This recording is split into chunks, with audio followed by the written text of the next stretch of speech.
Okay, now I'm going to go over some static methods, because you can also add the static on methods. You remember we put the little static right here,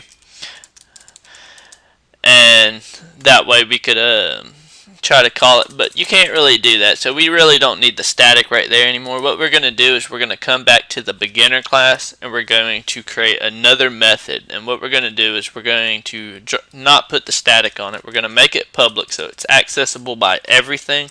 We're going to go ahead and give it a void, and we're going to call it Sam. And let's go ahead and give it no parameters, because we're not going to need them.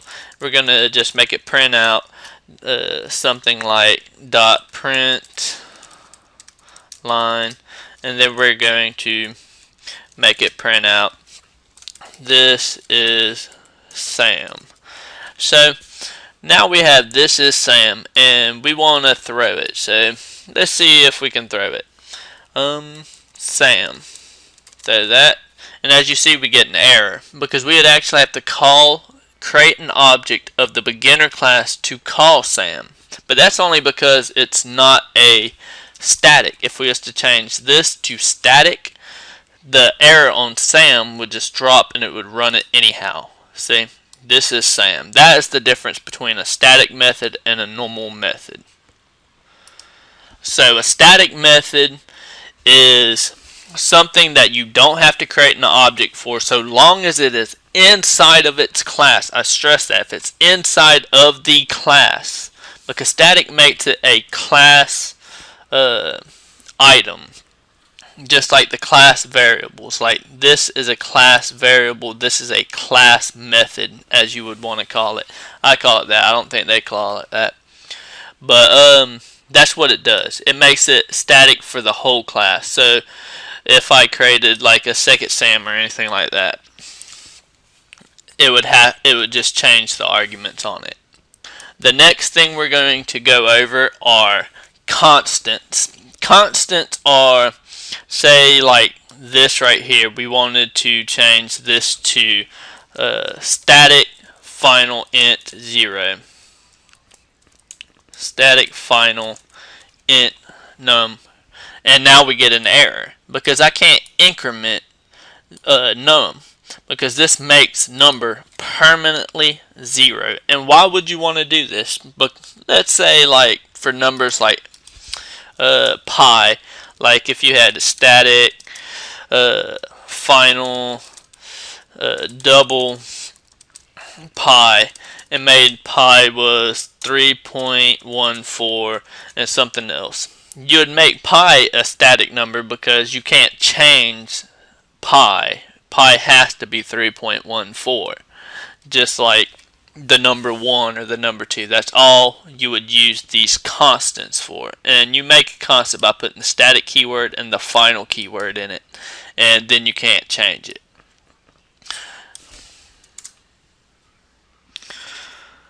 I'm going to go ahead and I'm going to delete this stuff. We're going to go over initialization blocks next.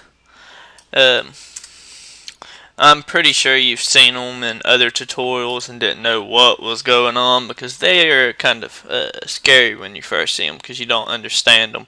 But an initialization block is pretty much there's two types. There's a static initialization block and there's a non-static initialization block. And what they do is they run in order. Instead of doing that, let me just show you an example. Let's say we have our public static void main class right here. Let's say let's create a non-static one first. We're going to go ahead and just throw some blocks out. See, like I said, they are weird. Like that right there, no syntax error. I bet you're going crazy right now wondering what's going on. But what you do is you write your code inside of this, and you could be like system.out.print line, and then you could be like this is the non-static init. and we'll just end it with that. And then we can do something like, let's do a while loop. Let's do a for loop. I don't want to create a bunch of other stuff. Let's just say int x equals 0, 0. Then let's say as long as x is less than 10, and let's say x plus plus. And then we need to give it some block. Let's say system dot out dot print line, and let's print out x. The next step would be creating the class. So we're going to go ahead and just create the class beginner, call it bub, and we'll make it equal to new beginner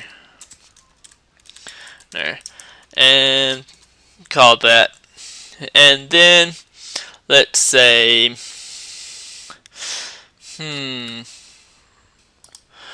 one of the great things about these initialization blocks is they initialize even before the constructor does. And I know you're like, whoa, why would that initialize before the constructor? But let me show you an example. Let's say, actually I'm going to put it in the front just for a better example.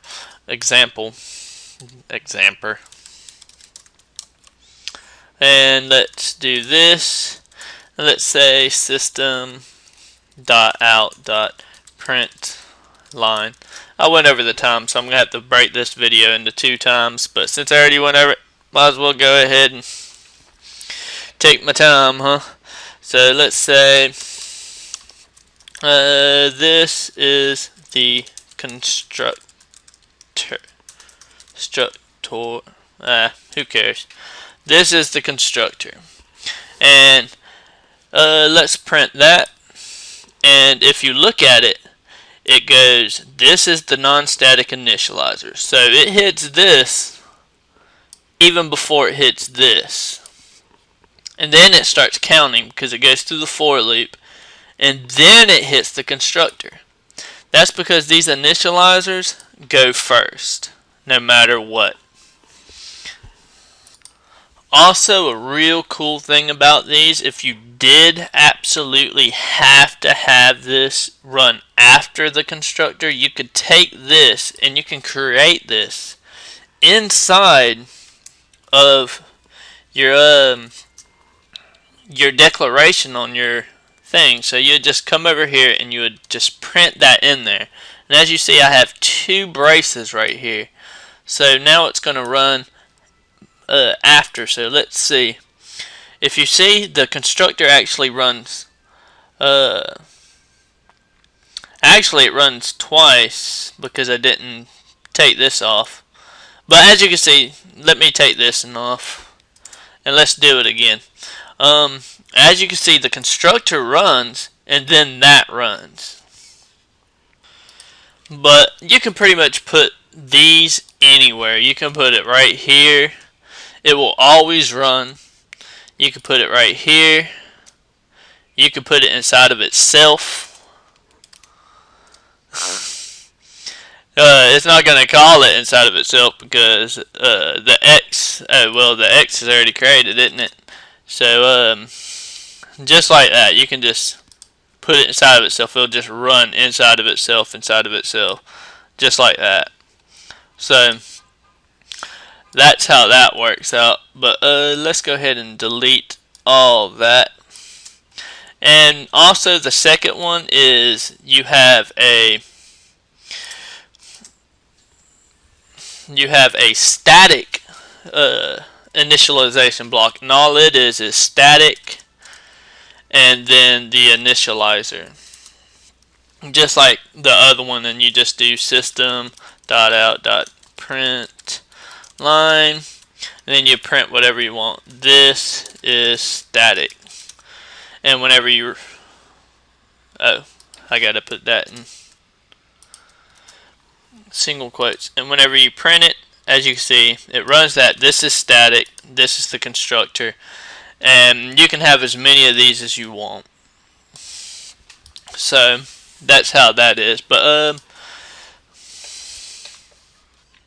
so the big deal on these is that the non-static one can be it executes every time the object is created, and it can initialize instance variables inside of the class. Whereas a static one is a block defined using the keyword static, and it's executed once the class is loaded, and it can initialize only static data members of the class. So that's the difference between the two. That's all I'm going to do for today. I got to split this all up. I'm also getting with some people to get a new intro song, because I like original music from like non-big people better. If you'd be interested and you're like a musician or something, I'll probably put your music on here. If you just send a link of your music, I'll actually use it at least one time, and I'll give you props on it in the video. So thank you for watching. Please comment, rate, and subscribe, and have a great day.